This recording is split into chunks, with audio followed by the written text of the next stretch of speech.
Di dunia hari ini, kita sentiasa berdepan dengan pilihan. Tetapi apakah yang benar-benar penting apabila kita membuat keputusan?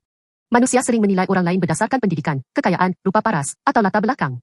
Mereka menggunakan kriteria ini untuk menentukan nilai dan membuat keputusan. Tetapi adakah Tuhan memilih dengan cara yang sama? Dalam 1 Samuel 16, Nabi Samuel menyangka bahwa Eliab, anak Isai, pasti merupakan raja pilihan Tuhan kerana dia tinggi dan kelihatan mengagumkan.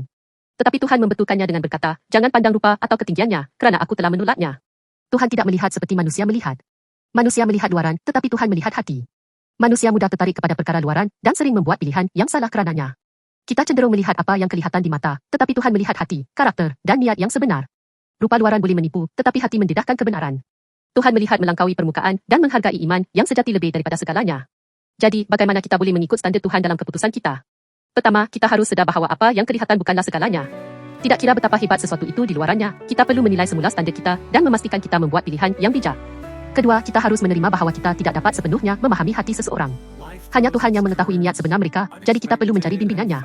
Ketiga, kita perlu memeriksa hati kita sendiri.